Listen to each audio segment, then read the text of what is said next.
Batu bara menjadi intan saat dia menghadapi tekanan yang dahsyat di dalam perut bumi. Jadi buat kita yang sedang menghadapi tekanan hidup saat ini, ketahuilah bahwa kita ini adalah intan yang sedang dibentuk. Saya sendiri tahun 2008 mengalami proses yang sulit. 2008 di ulang tahun saya 3 Oktober.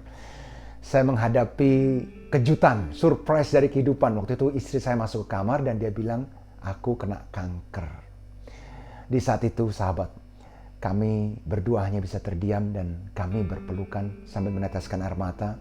Dan kami berdoa, kami mohon agar sang kehidupan sendiri yang menuntun di depan kami. Sehingga kami bisa melalui semuanya dengan baik. Dari bulan Oktober awal, 4 bulan kemudian di Februari awal, tanggal 6, Februari 6, istri saya meninggal. Dia cuma punya waktu 4 bulan dari saat dia didiagnosa sampai dia akhirnya dipanggil Tuhan. Dan masa yang paling sulit di dalam kehidupan saya dimulai saat itu. Rasanya kehidupan menjadi gelap. Selama setahun saya makan sembarangan, olahraga juga enggak. Dan saya juga depresi, menyembunyikan diri dari semuanya karena udah butek banget gitu rasanya pikiran itu. Tepat di Februari, setahun kemudian, Februari 2010 jadinya. Dia akan meninggal Februari 2009. Di Februari 2010, itu saya ingat tiba-tiba nih, dalam 2 minggu terjadi 2 kali kejadian ini. Tetapi yang mengerikan yang kedua kalinya, itu mata saya tiba-tiba jadi kayak gelap.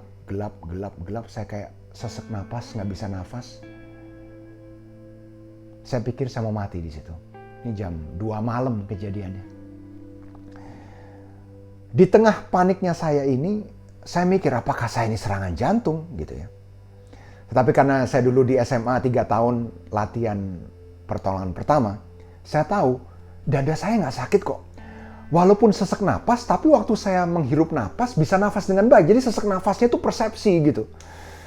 Jadi saya tahu ini bukan serangan jantung, apa ini? Tetapi benar-benar rasanya mata menjadi gelap. Saya pikir saya mau mati. Di saat itu, anak saya yang waktu itu berumur 7 tahun, dia tidur di sebelah saya. Saya menengok ke dia. Dan saya di dalam hati dengan begitu sunyi, saya memohon kepada sang kehidupan. Tuhan, kalau Engkau ambil saya sekarang, kalau saya mati ini sekarang, anak saya udah kehilangan mamanya. Saya harus hidup, jadi saya bisa nemenin dia. Sampai nanti lulus SMA, lulus kuliah, bahkan sampai nanti suatu hari dia bisa mencapai impiannya, saya ingin ada di sana untuk bisa bersama dia. Waktu saya melihat bayangan itu, bahwa dia lulus SMA, dia lulus kuliah, dan dia mencapai impiannya. Dia bahkan waktu dia lulus kuliah, saya lihat di dalam bayangan saya bahwa dia menghadap di kubur mamanya, dan dia bilang, terima kasih mama, aku sudah lulus kuliah. Saya meneteskan air mata. Dan di situ, sahabat, perubahan itu terjadi. Saya yang tadinya pikir mau mati, akhirnya jam 2 malam, saya bangun dari tempat tidur saya, dan saya mulai jogging. Nah, karena udah lama nggak olahraga, jogging pun baru 2 menit juga udah ngos-ngosan. Jadi akhirnya jalan cepet. Saya ingat saya jalan cepet, saya jalan cepat selama sejam sampai keringetan. Masih bisa hidup, ya kan? Akhirnya bisa bangun di pagi hari, masih bisa hidup. Nah, waktu pagi itu bangun, saya lihat kondisi saya itu apa sih? Saya konsultasi, saya melihat, saya membaca. Dan di situ saya tahu bahwa situasi saya namanya panic attack. Oh, ini tuh yang namanya serangan kepanikan tadi. Nah, karena itu saya akhirnya bisa melewati, karena setelah saya ngobrol-ngobrol sama juga orang-orang yang melalui kesulitan dalam kehidupannya dan dia bisa menang. Ada 3 prinsip yang tanpa sadar saya juga jalani saat itu dan saya ingin share kepada Anda saat ini.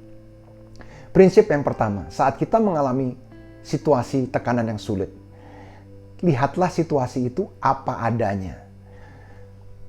Saat itu saya lihat apa adanya itu apa? Buat saya, situasi apa adanya adalah saya sadar bahwa itu panic attack. Itu bukan serangan jantung, tetapi adalah panic attack. Itu apa adanya itu seperti itu.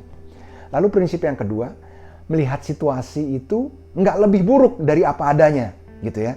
Nah, di dalam aplikasinya dalam kehidupan saya bisa melihat bahwa saya nggak mati kok, saya masih bisa hidup. Saya diberikan kesempatan hidup untuk bisa memelihara anak saya.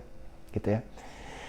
Lalu prinsip yang ketiga adalah melihat situasi itu lebih baik daripada apa adanya yang saat itu. Buat saya melihat situasi lebih baik itu di dalam apa? Di dalam bayangan tadi waktu saya ngelihat anak saya lulus SMA, waktu saya ngelihat anak saya lulus kuliah dan dia mencapai impiannya. 3 prinsip ini yang perlu kita pegang. Tentu saja mengalaminya sulit. Waktu itu saya hidup di Portland, Oregon di Amerika waktu itu. Dan di Amerika semuanya sendiri. Saya masih jadi papa, saya masih jadi mama. Ya, buat anak saya, bisa jadi supir nganterin dia kemana-mana. Kalau di rumah saya juga bersih-bersih rumah, jadi pembantu rumah tangga. Saya waktu itu punya bisnis sendiri, jadi masih menjalankan bisnis saya juga. Semuanya masih saya jalani sendiri. Sulit menjalaninya. Tetapi karena 3 prinsip tadi itu tanpa sadar saya pegang, maka saya bisa melihat bahwa melalui masa yang sulit ini, ya, akan ada hal yang baik di akhirnya tadi. Jadi saat kita di dalam pembentukan untuk menjadi intan tadi, jagalah supaya hati kita terus bersyukur, hati kita sabar, tahu bahwa masa yang sulit ini akan berakhir dan akan berubah.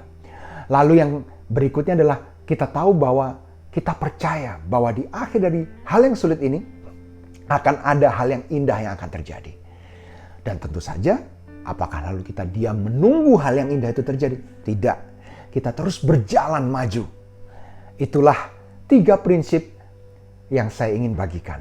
Ya, yang pertama, saat kita menghadapi situasi yang sulit, lihatlah situasi itu apa adanya. Yang kedua, lihatlah situasi itu tidak lebih buruk dari apa adanya. Yang ketiga, lihatlah situasi itu lebih baik dari apa adanya. Salam sukses, Bro Chan out.